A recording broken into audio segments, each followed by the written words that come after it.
Всем привет!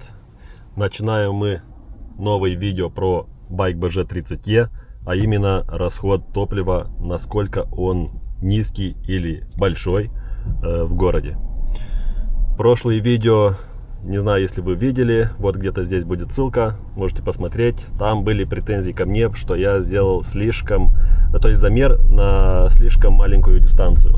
Вот, в принципе, сегодня увеличим эту дистанцию, посмотрим, сколько выйдет у нас расход по городу, и уже сделаем какие-то сравнения, какие-то выводы. Я лично, опять же, ожидаю не больше 6-7, но, в принципе, не знаю, что будет в реальности. Машина у нас, батарейка почти заряжена, но все-таки тут батарейка маленькая, поэтому она быстро и разряжается, и заряжается. Вот так, рекуперация у нас на low, то есть низкая рекуперация, это где-то там 10-12%, когда машина едет накатом. Стиль езды будет такой спокойный, в принципе, как едет обычный средний человек, который не торопится. И чтобы вы не говорили, что мы только по трассе или по свободному городу, вот там, не знаю, если вам видно, но тут у нас пробка. Машина едет на электротяге. Вот, то передний, то есть задний мост то включается, то отключается, в зависимости от нажатия на педали. Почти глухая пробка. У нас сейчас все отключено, даже электродвигатели, даже все. Просто машина стоит, не расходуя ни топлива, ни электричества. Вот дальше у нас рекуперация в low. Включился электродвигатель. Оба.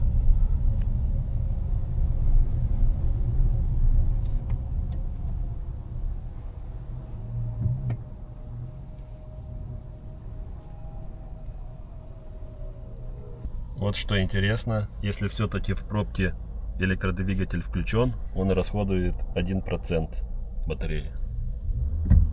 Вот, нажимаем на газ, и он увеличивает расход. И включает даже бензиновый двигатель.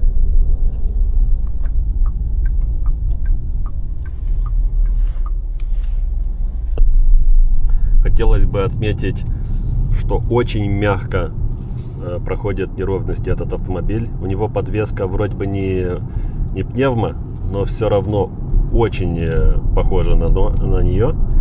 И у нее такая задержка именно в прохождении неровностей. Эти неровности вам передаются с задержкой, так сказать. Вот мы проехали уже 16 километров, расход 4 литра.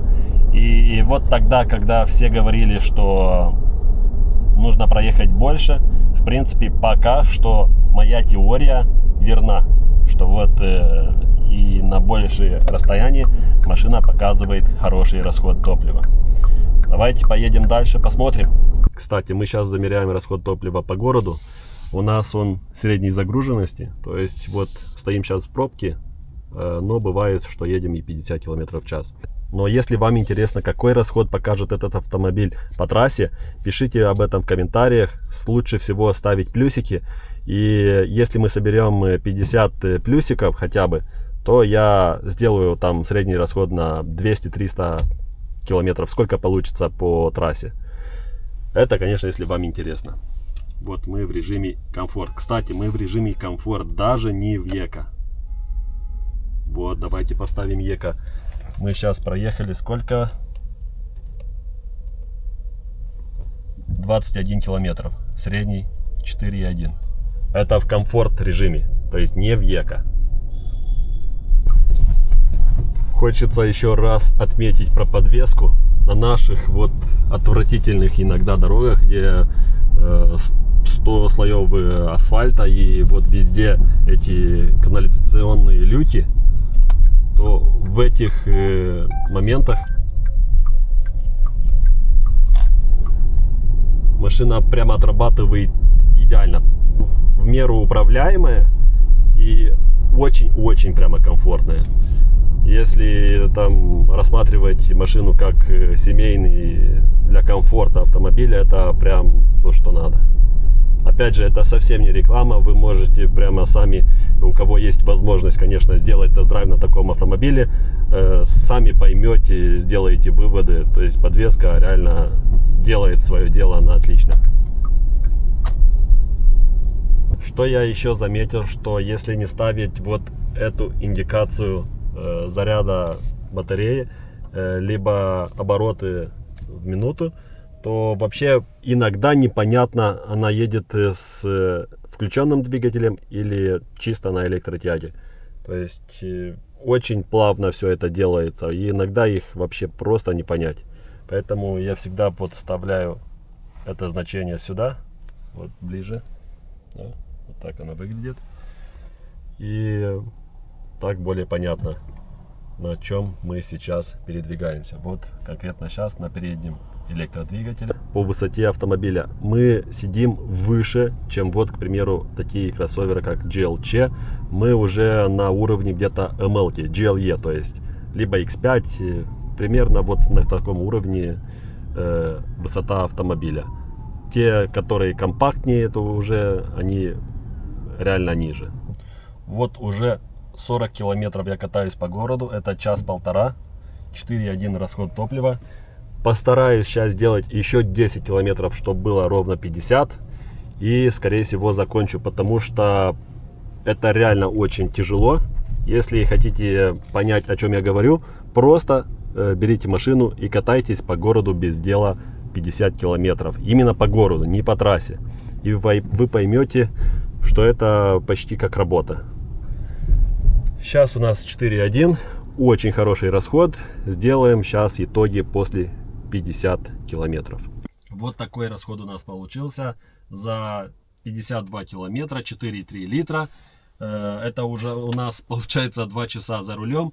Мне кажется, это очень, прям очень хороший расход для автомобиля, который весит по 2 тонны. Конкретно тут вместе со мной где-то 1800 с чем-то. Машина показала себя очень хорошо, мягкая, комфортная. Но самое главное, что мы сегодня хотели узнать, она очень экономная. 4,3 литра это по городу. Город не самый забитый, но все равно очень много пробок было. Я думаю, что те, которые писали под прошлым видео, что там проехал только 6 километров, это нереальные расходы и так далее. Вот я вам показал и 52 километра.